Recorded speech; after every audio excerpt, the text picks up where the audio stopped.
All right, this is just some more examples of how to handle division of like bases. So here's example 1. We've got 3x, which is really 3x to the first, times y to the fifth on top, 6x squared y to the negative 2 on the bottom. Now I've kind of already organized this in kind of this arrangement where the things that match up are kind of on top of each other. So really we have the fraction 3/6, which is really 1/2. We have the fraction x over x squared, which we have two options. We can think about this as x to the first over x to the second, and then use our new rule, which is if you have x to the m over x to the n, you take the m and you subtract the n and keep that new number in the exponent. So in our case, 1 minus 2 goes in the exponent. I'm going to simplify after. And I could do the same thing here for the y. I'm going to take the numerator's exponent. I'm going to subtract the denominator's exponent. The 1/2 stays. I'm going to do the subtraction here. I'm going to get x to the negative 1. I'm going to do the subtraction here, and it really becomes addition. So it's y to the 7th. Now, this is not a terrible answer, but we have a negative exponent in there for the x. We already have a fraction started. 1 and 2 are part of a fraction. Now, for this problem, anything with a positive exponent is going to join the numerator. Anything with the denominator, anything with a negative will join the denominator, and then we'll change the exponent of the one that moved downward.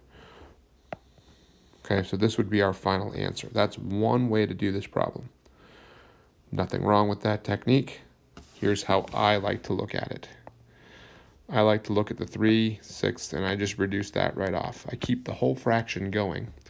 I think of the x's in this way, and I think of the y's by moving anything that's negative upward and changing the sign to a positive.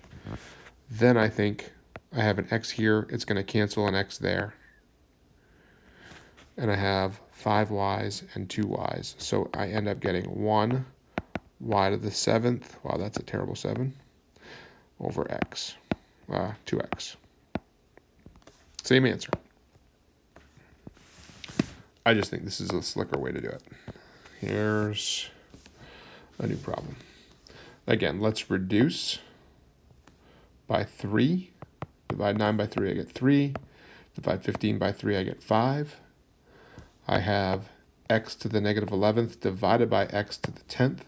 So I'm going to do negative 11 minus 10. And then I have a y to the first divided by y to the negative 3. So I'm going to subtract a negative 3 from that 1. I end up getting 3/5 x to the negative 21, y to the 4th.